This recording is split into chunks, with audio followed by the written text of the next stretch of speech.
नमस्कार दोस्तों, मैं रवि आपका स्वागत करता हूँ अपने YouTube चैनल पर। आज हम स्टडी करने वाले हैं नाइट्रोजन फैमिली की केमिकल रिएक्शंस के बारे में। इससे पहले वाले लेक्चर्स में हम नाइट्रोजन फैमिली के फिजिकल प्रॉपर्टीज़ के बारे में स्टडी कर चुके हैं। तो नाइट्रोजन फैमिली की जो केमिकल रिएक्शंस हैं वो हमारे पास ये 3 टाइप की केमिकल रिएक्शंस हैं। ये हमारे पास reaction with oxygen, reaction with halogen and hydrolysis of nitrogen halide. इसमें सबसे ज़्यादा इंपॉर्टेंट रिएक्शन है, यहाँ से एग्जाम में काफ़ी क्वेश्चंस पूछे जाते हैं। हाइड्रोलिसिस ऑफ नाइट्रोजन हैलाइड्स में से वेरी वेरी वेरी इंपॉर्टेंट की कैटेगरी में से डाला गया है। तो हम बात करते हैं सबसे पहले रिएक्शन विद ऑक्सीजन के बारे में। नाइट्रोजन फैमिली के मेंबर ऑक्सीजन के साथ रिएक्शन कर कर कौन कौन से टाइप के ऑक्साइड बना सकते हैं। देखिए, तो नाइट्रोजन फैमिली के बारे में हमें पता है कि नाइट्रोजन फैमिली का जो जनरल ऑक्सीडेशन नंबर है वो जनरल ऑक्सीडेशन नंबर है हमारे पास 3 एंड 5। ये दो टाइप के जनरल ऑक्सीडेशन नंबर होते हैं। ठीक है, यहाँ पर मैं नाइट्रोजन लिख रहा हूँ, तो नाइट्रोजन फैमिली का कोई भी मेंबर यहाँ पर हो सकता है। अगर हम बात करें नाइट्रोजन फैमिली में ऑक्सीडेशन नंबर 3 के बारे में, तो नाइट्रोजन एंड ऑक्सीजन, नाइट्रोजन का ऑक्साइड बनाना है हमें। तो अगर नाइट्रोजन का ऑक्सीडेशन नंबर 3 है और ऑक्सीजन का ऑक्सीडेशन नंबर 2 है, जब हम इसे क्रॉस करेंगे तो क्या कंपाउंड बनेगा हमारे पास बनेगा N2O3। तो जब ऑक्सीडेशन नंबर 3 होगा तो किस टाइप का कंपाउंड होगा? N2O3 टाइप का कंपाउंड होगा। ठीक है, अब हम ऑक्सीडेशन नंबर रखते हैं 5। तो नाइट्रोजन का ऑक्सीडेशन नंबर 5 एंड ऑक्सीजन का ऑक्सीडेशन नंबर 2। जब इसे क्रॉस किया जाएगा तो क्या बनेगा यहाँ पर बनेगा हमारे पास N2O5। तो हमारे पास दो टाइप के कंपाउंड बने, एक N2O5 एंड एक N2O3। ठीक है, तो ये था नाइट्रोजन के लिए। और अदर मेंबर्स के लिए बात की जाए तो किस तरीके से होगा? देखो, दो टाइप के ऑक्साइड है, N2O3 N2O5।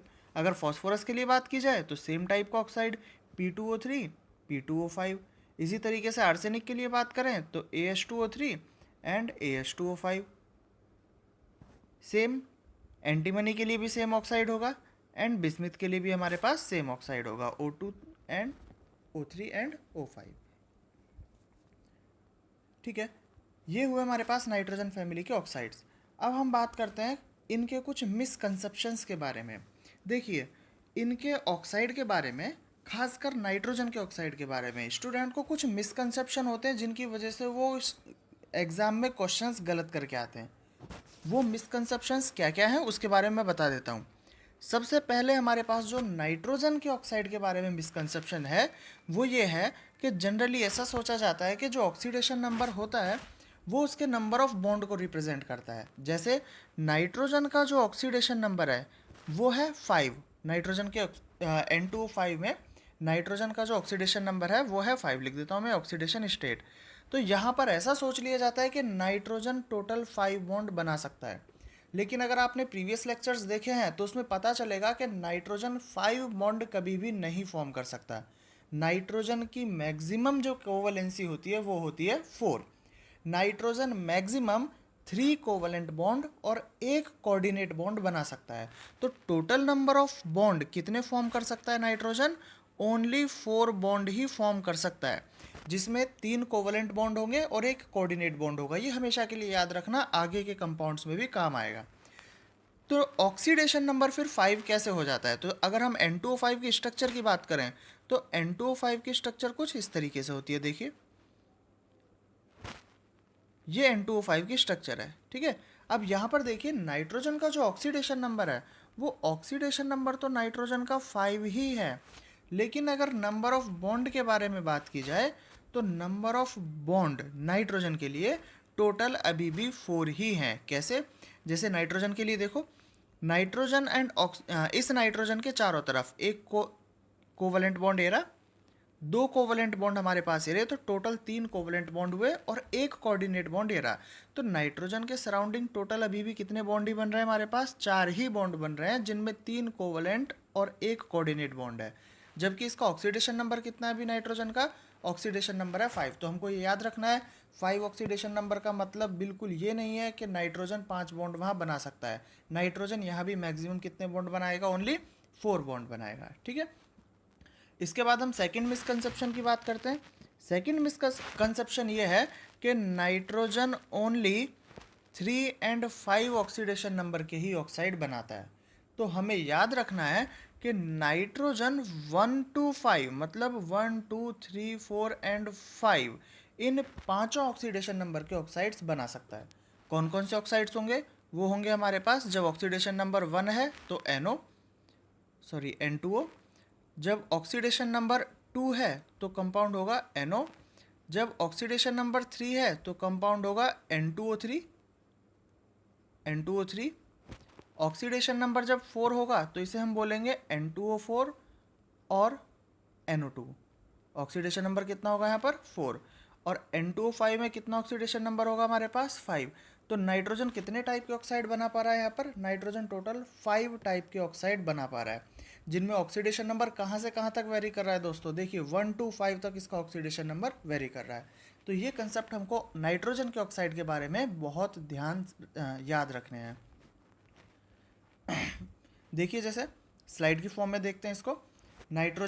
ये नाइट्रोजन फैमिली के मेंबर्स हैं, oxidation number 3 and oxidation number 5। तो जब 3 ऑक्सीडेशन नंबर होगा तो N2O3 एंड सो ऑन, सभी इसी तरीके से ऑक्साइड शो करेंगे। और जब 5 ऑक्सीडेशन नंबर होगा तो N2O5 एंड इसी तरीके से बाकी के फैमिली मेंबर भी इसके ऑक्साइड्स शो करेंगे। ठीक है, ये 2 मिसकंसेप्शन है जिनके बारे में मैंने बताया था। पहला मिसकंसेप्शन जो स्टूडेंट्स के लिए गलत फहमी होती है वो होता है nitrogen form 5 bonds in case of +5 oxidation state.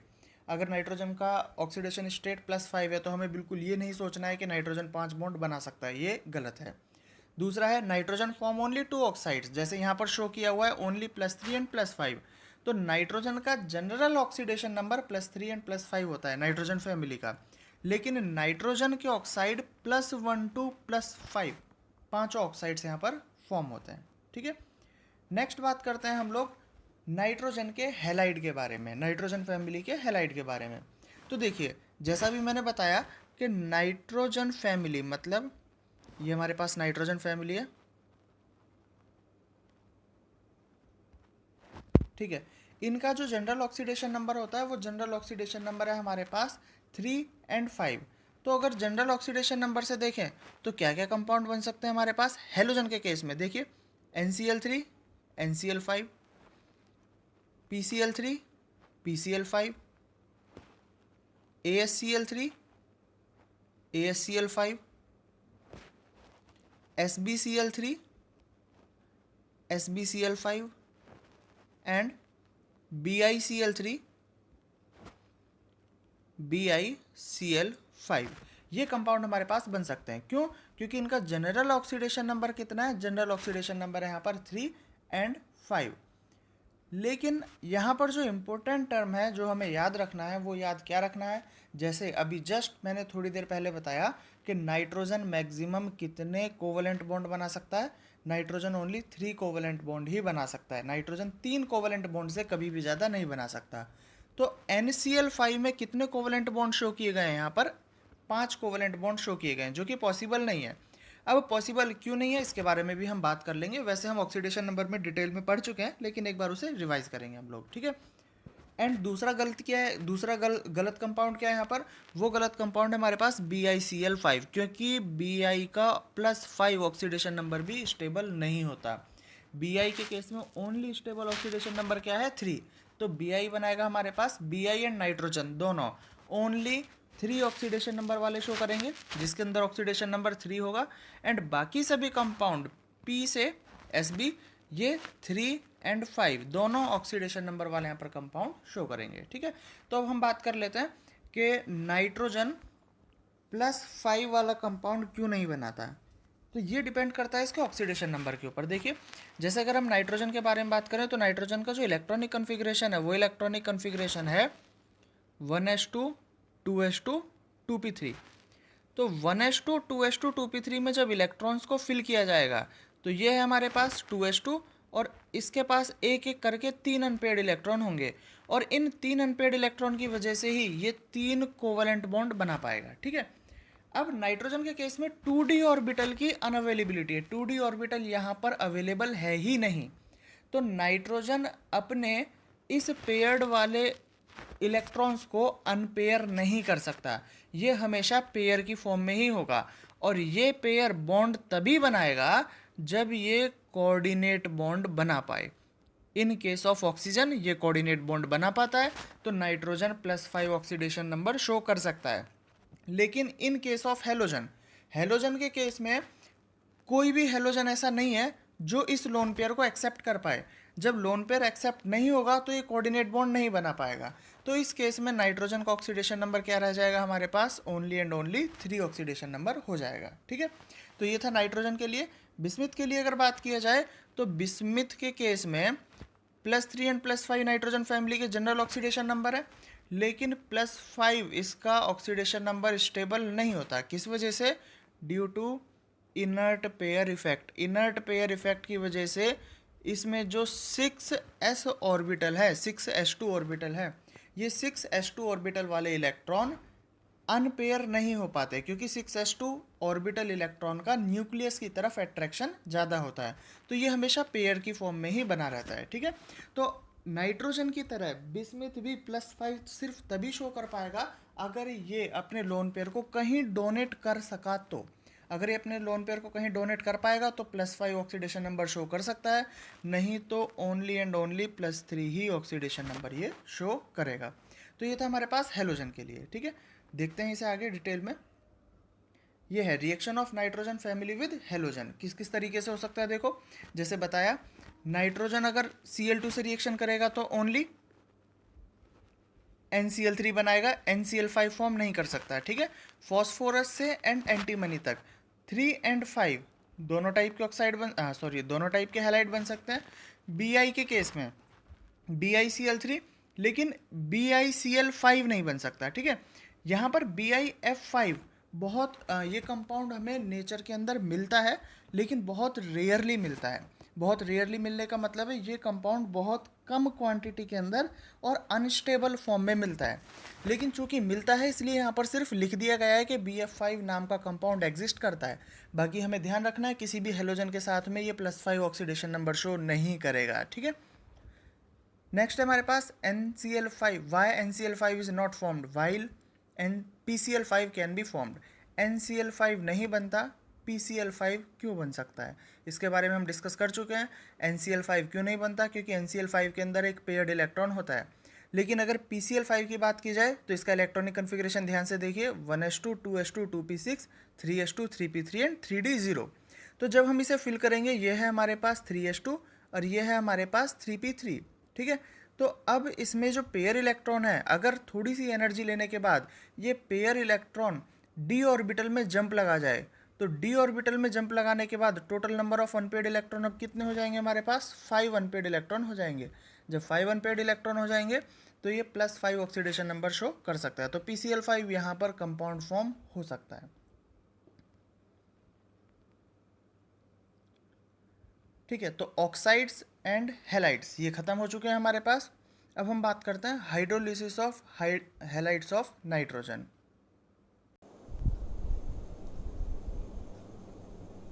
Next है hydrolysis of halides of nitrogen.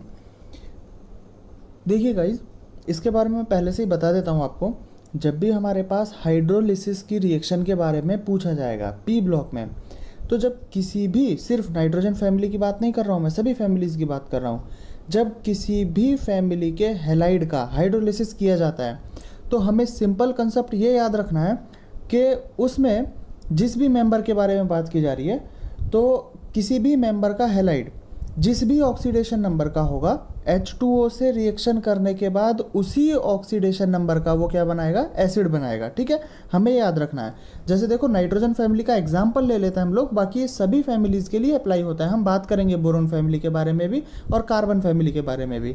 यहाँ पर देखिए, जैसे हम नाइट्रोजन फैमिली के बारे में बात कर रहे हैं, तो नाइट्रोजन फैमिली में क्या होगा, यहाँ पर देखिए नाइट्रोजन फैमिली में जैसे हमारे पास नाइट्रोजन का ऑक्सीडेशन नंबर अभी क्या है, यहाँ पर 3 इसका ऑक्सीडेशन नंबर है, तो यहाँ पर नाइट्रोजन क्या बना रहा है, 3 ऑक्सीडेशन नंबर का ही कंपाउंड बना रहा है। सेम देखिए phosphorus, arsenic, antimony and bismuth, इन सभी के अंदर जब इनके हैलाइड की रिएक्शन कराई जाती है H2O से, तो ये क्या बना रहे हैं हमारे पास, ये उसी ऑक्सीडेशन नंबर का कंपाउंड यहाँ पर फॉर्म कर रहा है। ठीक है, जैसे देखिए हम बात करते हैं PCl3 के बारे में बात कर लेते हैं। जैसे अगर PCl3 है हमारे पास, तो PCl3 में जब H2O की रिएक्शन कराई जाएगी तो ये क्या बनाएगा हमारे पास, ये यहाँ पर फॉस्फोरस का ऑक्सीडेशन नंबर क्या है, यहाँ पर फॉस्फोरस का ऑक्सीडेशन नंबर है +3, तो ये इसी ऑक्सीडेशन नंबर का एसिड बनाएगा। मतलब क्या बनेगा यहाँ पर बनेगा H3PO3। देखिए बिल्कुल सिंपल सी रिएक्शन है ये। यहाँ पर हमें कुछ भी एक्स्ट्रा याद नहीं रखना है, हमें सिर्फ क्या एक लाइन याद रखनी है कि जिस भी ऑक्सीडेशन नंबर का हमें हैलाइड दिया गया है हमें उसी ऑक्सीडेशन नंबर का कंपाउंड बनाना है। अगर हमें दिया गया होता PCl5 प्लस H2O तो हम क्या बनाते हैं यहाँ पर, देखिए PCl5H2O तो फॉस्फोरस का जो हमारे पास एसिड होता है ऑक्सीडेशन नंबर 5 वाला, वो क्या होता है हमारे पास, वो होता है हमारे पास H3PO4। तो यहाँ पर फॉस्फोरस का ऑक्सीडेशन नंबर क्या है, यहाँ पर फॉस्फोरस का ऑक्सीडेशन नंबर है +5। तो हमारे पास कौन सा कंपाउंड बनेगा, हमारे पास कंपाउंड बनेगा H3PO4। बिल्कुल सिंपल सी रिएक्शन है, हमें इसी तरीके से ये याद रखनी है। और क्या याद रख सकते हैं हम लोग, जैसे देखो एक एग्जाम्पल ले लेते हैं। अगर हमें दिया होता AsCl5 प्लस H2O तो देखिए यहाँ पर ऑक्सीडेशन नंबर कितना है यहाँ पर AS का 5। तो सिंपल सा हमारे पास क्या कंपाउंड बनेगा, हमारे पास बनेगा H3AsO4। ठीक है, यहाँ पर ऑक्सीडेशन नंबर कितना है इसका, ऑक्सीडेशन नंबर 5। मतलब जिस भी ऑक्सीडेशन नंबर का हमें हैलाइड गिवन होगा अगर उसका हाइड्रोलिसिस किया जाता है तो हाइड्रोलिसिस करने पर उसी ऑक्सीडेशन नंबर का, सेम ऑक्सीडेशन नंबर का हमें क्या करना है, कंपाउंड बनाना है। देखिए इसके एग्जांपल्स, जैसे यहाँ पर हमारे पास दिया गया है PCl3 H3PO3 अभी बताया, AsCl3 H3AsO3। अब इन सभी फैमिली मेम्बर्स में, पी ब्लॉक के फैमिली मेम्बर्स में जो एक्सेप्शन है वो एक्सेप्शन है हमारे पास ये 3, नाइट्रोजन, एंटीमनी एंड बिस्मिथ। अब इनमें एक्सेप्शन क्या है, एक्सेप्शन इसमें ऑक्सीडेशन नंबर का नहीं है, एक्सेप्शन बस इसमें कंपाउंड के फॉर्मेशन का है। देखिए किस तरीके से, जैसे यहाँ पर देखिए फॉस्फोरस का जब यहाँ पर हैलाइड की रिएक्शन कराई गई H2O के साथ में तो हमें किस टाइप का किस टाइप का हमें कंपाउंड बनाना है, H3PO3 टाइप का। अगर AS की रिएक्शन कराई जाए तो H3AsO3। लेकिन ये 3 हमारे पास ऐसे मेंबर्स हैं जो अलग टाइप का कंपाउंड शो करते हैं। अलग टाइप का मतलब SbCl3 प्लस H2O। नॉर्मल तरीके से जिस तरीके से हमने याद रखा है उस तरीके से इसका क्या कंपाउंड बनना चाहिए था H3SbO3 या H3SbO5, ये बनना चाहिए था। लेकिन बनता क्या है, SbOCl। देखिए एक्सेप्शन है, ये हमें अलग तरीके से याद रखना पड़ेगा। और इसको याद रखने के लिए हमारे पास एक सिंपल सी ट्रिक है, इसे हम बोल सकते हैं नहीं सब बिहारी। नहीं सब बिहारी का मतलब नहीं फॉर नाइट्रोजन, सब for antimony and Bihari for Bi bismuth. ठीक है, तो Sb एंड Bi में किस टाइप का कंपाउंड बनेगा, यहाँ पर लिखा हुआ है देखो OCl, तो हमें बनाना है SbOCl। Bi के केस में हमें क्या बनाना है, BiOCl। नाइट्रोजन के केस में हमें बनाना है NH3। नाइट्रोजन के बारे में हम बात करेंगे कि NH3 किस तरीके से बनता है। ठीक है, तो हमें सिर्फ 3 याद रखना है, नाइट्रोजन, एंटीमनी एंड बिस्मिथ, नहीं सब बिहारी, NSb Bi। सिर्फ ये 3 एलिमेंट ऐसे हैं जो हाइड्रोलिसिस करने पर अलग टाइप का कंपाउंड शो करते हैं। बाकी जितने भी हमारे पास एलिमेंट है, चाहे वो बोरोन फैमिली की बात करें चाहे कार्बन फैमिली की बात करें, अगर उनका हाइड्रोलिसिस किया जाए तो हाइड्रोलिसिस करने पर सेम ऑक्सीडेशन नंबर का ऑक्साइड वो फॉर्म करते हैं। ठीक है, सेम नंबर से ऑक्साइड नहीं, एसिड वो फॉर्म करते हैं। ठीक है, अब इनका जो हाइड्रोलिसिस होता है वो किस तरीके से होता है वो देखते हैं। जैसे देखिए हम बात कर लेते हैं PCl के बारे में। PCl3 अगर हम ले रहे हैं तो PCl3 की स्ट्रक्चर कैसी होगी, PCl3 की स्ट्रक्चर कुछ इस तरीके से होती है। फॉस्फोरस से 3 क्लोरीन जुड़े हुए हैं। ठीक है, जब यहाँ पर लगाया जाएगा H2O की रिएक्शन कराई जा रही है तो हमें पता है ऑक्सीजन के पास 2 लोन पेयर प्रेजेंट होता है और P ब्लॉक के पास इन लोन पेयर को रखने के लिए D ऑर्बिटल अवेलेबल है। ठीक है, तो जब P ऑर्बिटल फॉस्फोरस के पास D ऑर्बिटल की अवेलेबिलिटी है तो H2 अपने लोन पेयर कहाँ रखेगा, वो अपने लोन पेयर रखेगा फॉस्फोरस के D ऑर्बिटल में। और जब फॉस्फोरस के D ऑर्बिटल में रखेगा तो देखिए स्ट्रक्चर कैसी होगी, ये फॉस्फोरस से 3 क्लोरीन जुड़े हुए हैं, ये ऑक्सीजन जुड़ा इससे, और यहाँ पर ये 2 हाइड्रोजन। ठीक है, इन 2 हाइड्रोजन के बाद क्या होगा, जुड़ने के बाद ये यहाँ से HCl रिमूव हो जाएगा। तो क्या बना देखिए यहाँ से हम -HCl कर देते हैं, HCl यहाँ से रिमूव हुआ, फॉस्फोरस। अब यहाँ से डायरेक्टली क्या अटैच है, OH अटैच है, ये क्लोरीन एंड एक क्लोरीन। ठीक है, तो एक क्लोरीन यहाँ से रिप्लेस हुआ किससे, OH से यहाँ पर रिप्लेस हुआ। ठीक है, अब यहाँ पर अगर 2 H2 और लगा दिए जाएँ तो 2 H2O लगाने से क्या होगा, यहाँ पर देखिए इस फॉस्फोरस से तीनों क्या अटैच होंगे, 3 OH ग्रुप यहाँ पर अटैच होंगे, ये 3 OH ग्रुप यहाँ पर अटैच हुए। इसी को हम क्या बोलेंगे, इसी को हम बोलेंगे H3PO3, ठीक है। तो इस तरीके से इसका हाइड्रोलिसिस होता है। तो हाइड्रोलिसिस जब भी होगा तो हमें किस तरीके से याद रखना है कि हाइड्रोलिसिस होने के लिए ज़रूरी कंडीशन क्या है। इसके लिए ज़रूरी कंडीशन ये है कि सेंट्रल एटम के पास क्या होना चाहिए, डी ऑर्बिटल को सेंट्रल एटम के पास ऑक्सीजन के लोन पेयर रखने के लिए डी ऑर्बिटल अवेलेबल होने चाहिए, ताकि वो ऑक्सीजन के लोन पेयर को अपने डी ऑर्बिटल में रख सके, ठीक है। तो ये हमारे पास hydrolysis of nitrogen family halide.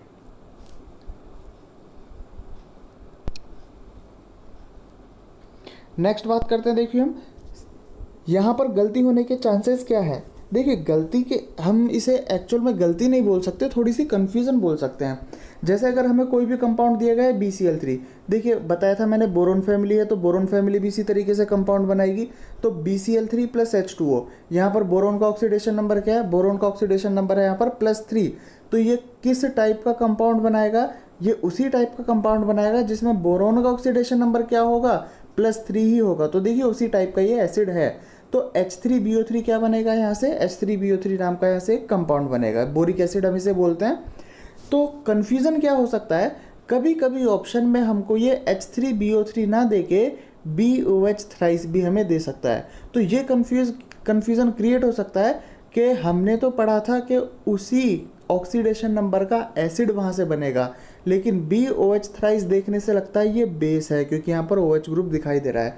तो बस ये कन्फ्यूज़न हमको दूर करना है कि H3BO3 और BOH थ्राइस ये सिर्फ दिखने में अलग है, इनका मॉलिक्यूलर फॉर्मूला सेम है और ये एक ही कंपाउंड होते हैं, इनमें कोई भी डिफरेंस नहीं है। तो या तो हमें H3BO3 ऑप्शन में मिले या BOH थ्राइस ऑप्शन में मिले, ये दोनों ही करेक्ट हैं, ठीक है। नेक्स्ट देखिए PCl3 के बारे में हम बात कर चुके हैं, PCl3 + H2O, H3PO3 + HCl। PCl5 कितना ऑक्सीडेशन नंबर है यहाँ पर, फॉस्फोरस का 5, तो कंपाउंड क्या बनेगा हमारे पास 5 ऑक्सीडेशन नंबर वाला H3PO4, ठीक है। देखिए PCl3 + H2O, H3PO3 भी लिखा हो सकता है और POH थ्राइस भी लिखा हो सकता है, दोनों के अंदर, इसके अंदर एंड इसके अंदर कोई भी डिफरेंस नहीं है, ठीक है। अब देखो क्वेश्चंस कुछ किस तरीके से पूछे जा सकते हैं, क्वेश्चंस कुछ इस तरीके से हो सकते हैं जो कन्फ्यूज़न क्रिएट कर सकते हैं। जैसे देखिए, since NCl3 do not have vacant orbital in it, how does it hydrolyze?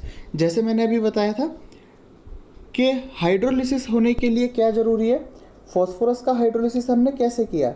Phosphorus के हाइड्रोलिसिस करने के लिए हमने देखो, जब यहाँ पर H2O आया तो H2O ने अपना लोन पेयर कहाँ रखा था, H2O ने अपना लोन पेयर फॉस्फोरस के d ऑर्बिटल के अंदर रखा था। लेकिन अब अगर NCl3 की बात की जा रही है तो NCl3, तो ध्यान देना गाइज, NCl3 यहाँ पर हम जानते हैं कि नाइट्रोजन के पास तो d ऑर्बिटल होता ही नहीं है।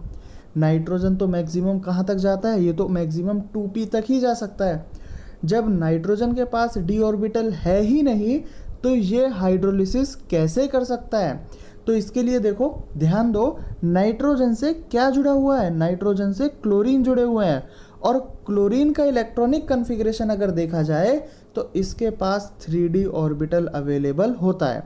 तो ऑक्सीजन अपना लोन पेयर नाइट्रोजन में रखने के बजाय कहाँ रखता है, अपना लोन पेयर वो क्लोरीन के d ऑर्बिटल में रखता है, और इसी वजह से यहाँ पर कंपाउंड अलग बनता है दोस्तों।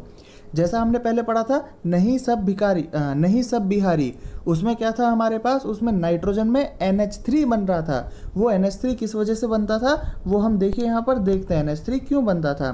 क्योंकि यहाँ पर अगर ऑर्बिटल की बात की जाए तो देखिए ऑर्बिटल किस तरीके से है, ये NCl3 है प्लस H2O। जब H2O में अपना लोन पेयर ये किसको देगा, क्लोरीन को, तो क्लोरीन को देने के बाद स्ट्रक्चर किस तरीके का बनेगा, ये 2 क्लोरीन तो भी साइड में ही है, इनका कोई मतलब नहीं है। यहाँ पर एक ये तीसरा क्लोरीन, और क्लोरीन से क्या जुड़ा है, ये ऑक्सीजन एंड हाइड्रोजन।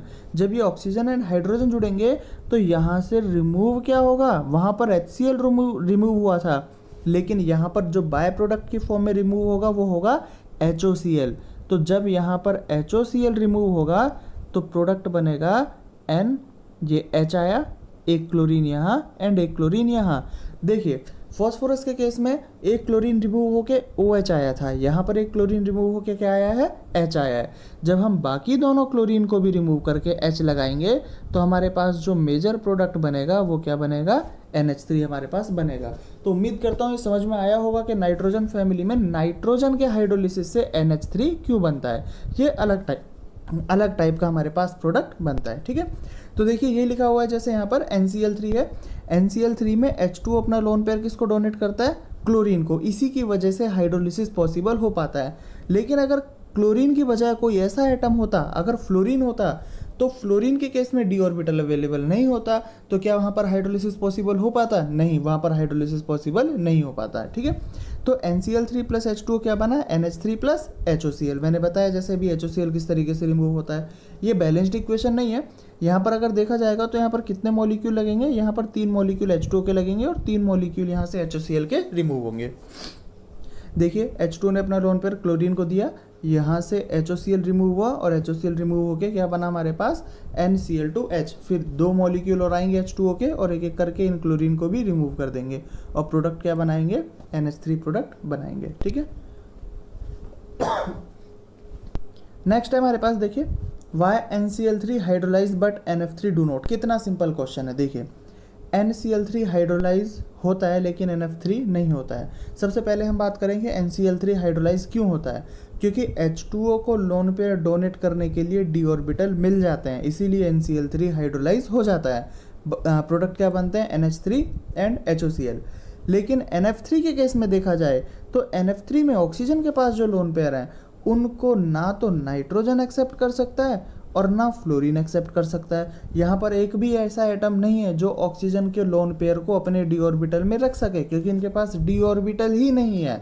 तो जब यहाँ पर d ऑर्बिटल की अवेलेबिलिटी ही नहीं है तो क्या यहाँ पर कोई प्रोडक्ट बनेगा, बिल्कुल नहीं। तो NF3 का हाइड्रोलिसिस हो सकता है क्या, बिल्कुल नहीं हो सकता है। ठीक है, हाँ नेक्स्ट क्वेश्चन देखो, बहुत अच्छा क्वेश्चन है ये और ये कई बार पूछा जा चुका है। चॉकलेटी क्वेश्चन बोल सकते हैं इसे। अगर इसका जवाब दोगे तो तुम्हें चॉकलेट प्राइज में मिलेगा।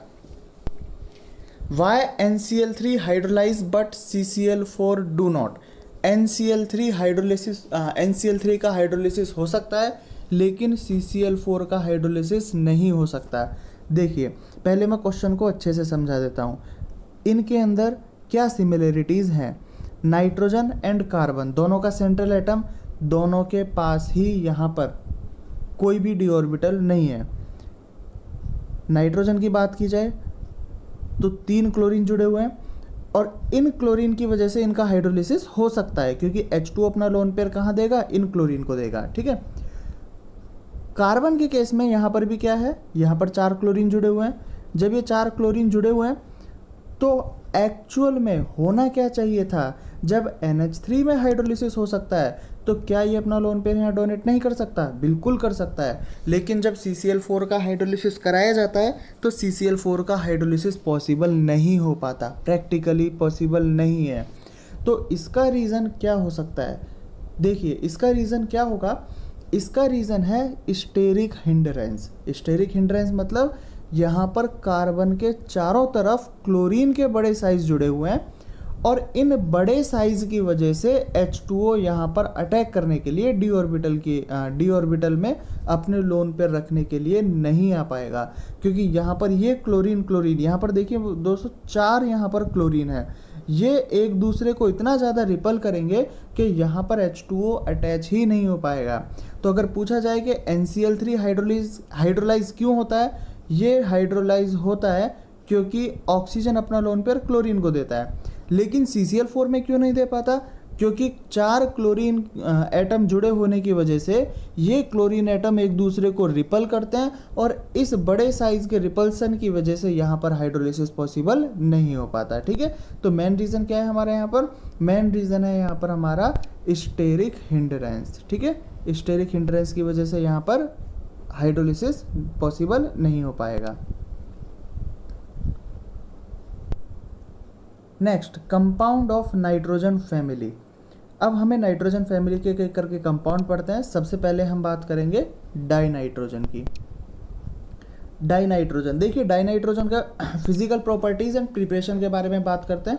सबसे पहले हम बात करते हैं, देखिए सबसे सिंपल चीज़ इनकी फिजिकल प्रॉपर्टीज़ को याद रखने के लिए हमें याद रखना है सिर्फ ये कि नाइट्रोजन हवा में होती है। देखिए यहाँ पर लिखा हुआ है नाइट्रोजन हवा में होती है। हमें पता है एटमॉस्फेयर है, एटमॉस्फेयर के अंदर टोटल कितना नाइट्रोजन है, यहाँ पर एटमॉस्फेयर के अंदर 78% नाइट्रोजन अवेलेबल होता है। तो यहाँ पर देखिए जब हम ब्रीथ करते हैं, जब हम सांस लेते हैं, तो यहाँ पर होता क्या है, क्या हमें कुछ फील होता है, क्या हमें कोई स्मेल आती है उसमें से? नहीं, कोई स्मेल नहीं आती। इसका मतलब जब हम ब्रीथिंग करते हैं तो ब्रीथिंग में नाइट्रोजन तो जाता ही है अंदर। जब नाइट्रोजन अंदर जाता है और हमें कोई स्मेल नहीं आती, इसका मतलब ये ऑर्डरलेस है।